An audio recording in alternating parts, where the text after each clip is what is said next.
Okay, today's project is taking off the fenders.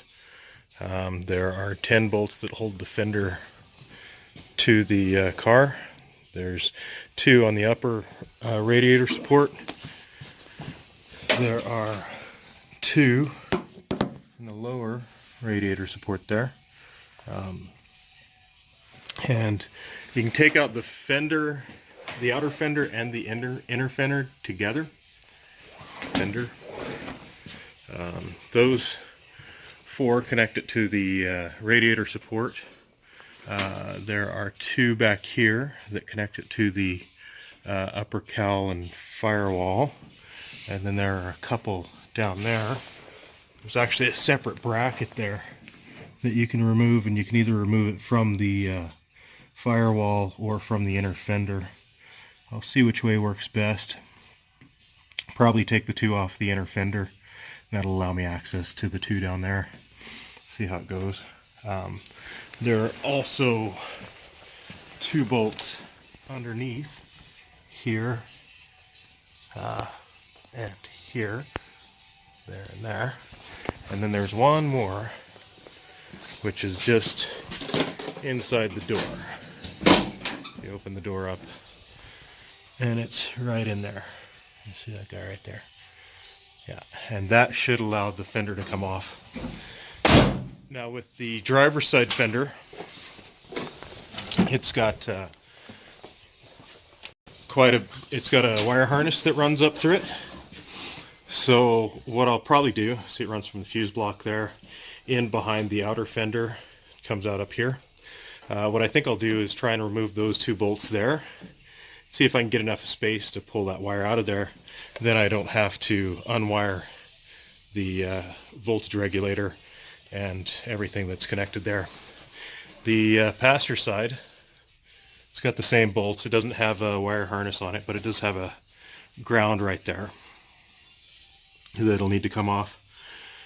Other than that, it should come out fairly easily. We'll see what happens.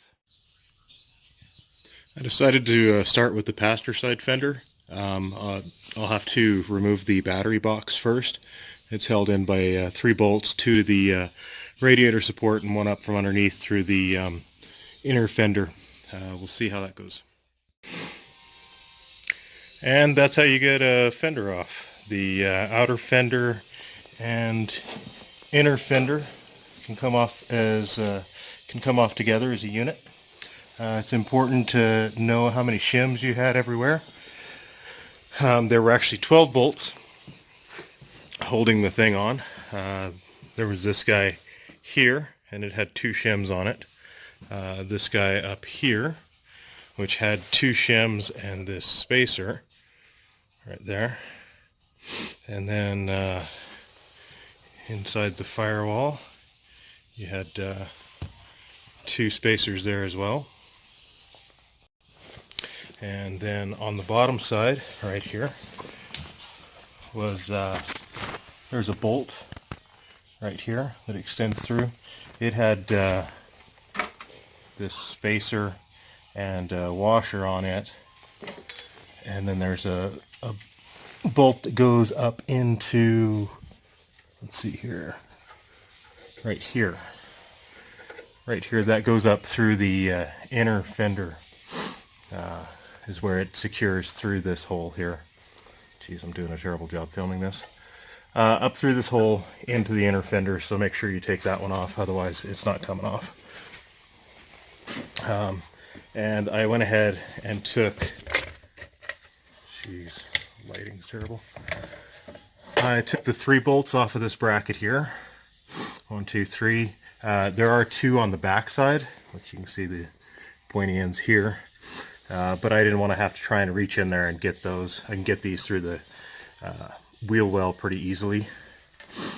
And then up here, there are no shims, but there are 2 bolts that hold it to the upper rad support and 2 bolts that hold it to the lower rad support. Other than that, it all came out pretty easily. Just a little wiggle, and it pops right off there. Let's see what we can do about the other side. Quick update, removing these screws and pulling that wire harness out from behind the fender worked really well. So I'll be able to pop this fender off without having to remove the entire wire harness. Should work out pretty good. Driver's side fender is off now. Came off without any problems. Moving that wire to the inside was a big help. Again, 2 bolts on the upper radiator support, 2 bolts on the lower radiator support, 3 bolts into this bracket here. This bolt hole here had 1 shim. This bolt hole here has got a spacer and 1 shim.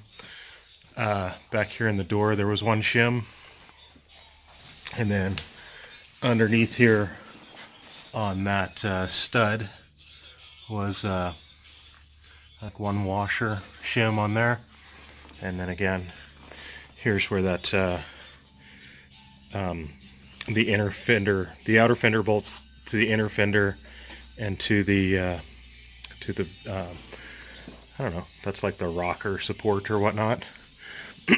One bad thing, found a spot of rust there. It'll have to be dealt with, but other than that, it's a little dirty and a little crusty, a little rusty, and whenever I get it cleaned up a little bit, I'll know a little more about it. But she's coming along nicely. Both fenders are off, and we're trucking. Okay, working on cleaning this up a little bit. There's some rust up around the firewall there.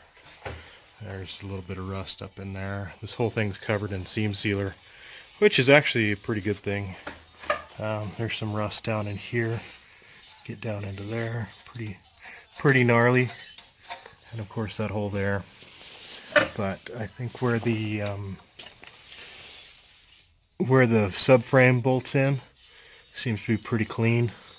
I mean, it's got a bunch of dirt in it, but it's seems to be pretty solid so far. About this fuse block here, where it goes through the firewall, this section here goes off to the headlights and the voltage regulator and stuff, and the other side of that goes off over to the engine and the I think the air conditioning motor, the blower motor and stuff. But this thing comes apart, and I'll show you how it comes apart, maybe. Yeah, no, that's not gonna work. There we go. Okay, we get this guy here, and it actually just slides apart into 2 halves. We've got this half here going off that way, and this half here going off this way. And that'll allow me to remove the wire harness in one solid piece. Looks good. Today I'm going to be removing the wiring harness that comes out of the firewall, the fuse block, with this connection here. Like last time I showed you how it connects to the other side of the fuse block there. This guy right here just snaps right into that guy and fits through that hole there. It's held inside the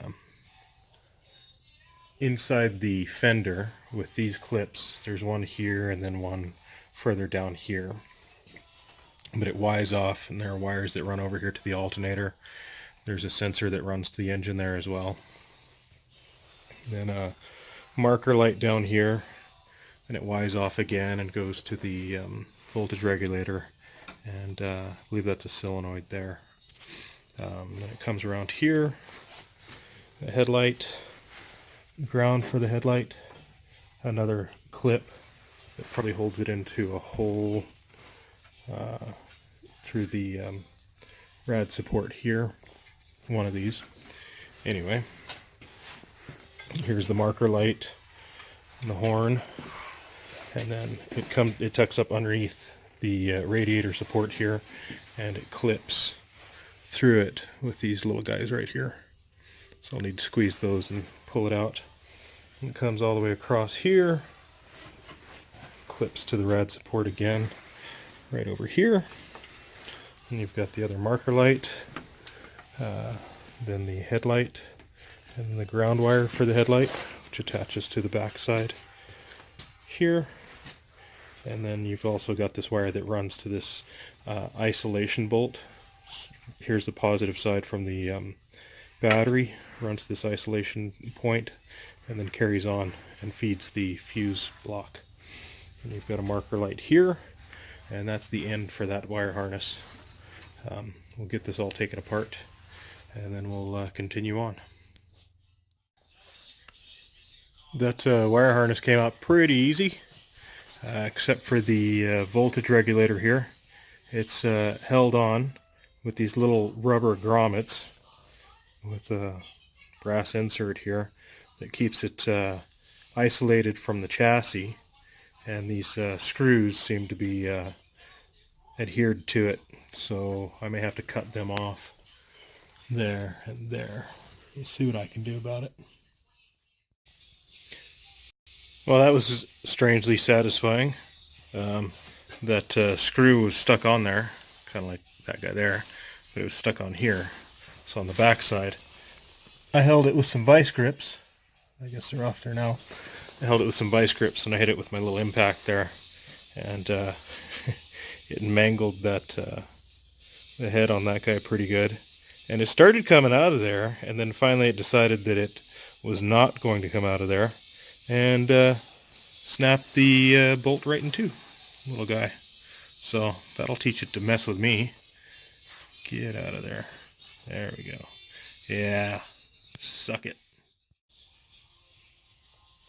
Okay, I've taken out the blower motor and the front part of the heater box. If you'll remember, whenever I took the heater box out of the inside, there were 5 bolts, 5 studs that came through it, and held on the other half of it over here, and then there are just 2 bolts holding the hamster wheel on there. Got a pretty gnarly spot of rust right there. That's going to be fun to deal with. I also removed the lower inner fender supports, which bolt right in there. Did that on both sides. I tried to get the bumper brackets off, but they're on there pretty tight. And then as well, the radiator support pieces are on there pretty tight too. So I'll probably need to get a breaker bar or something and get those off. But other than that, progress is coming right along. Today I'm going to be taking the radiator and radiator shroud off. It's 2 bolts on this side for the radiator, 1 bolt here for the shroud, 1 on the top for the shroud, a little shroud support bracket there as well. There are as well 2 bolts here for the rad, and I believe there's only 1, there's not even 1 on this side for the shroud. Let's see how it goes. Radiator and radiator shroud are out, and now I'm going to remove this wire harness right here.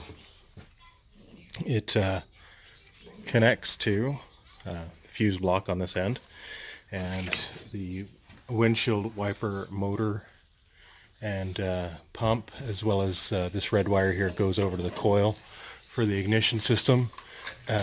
There's a red wire here that goes to the electric choke. Go around to that side.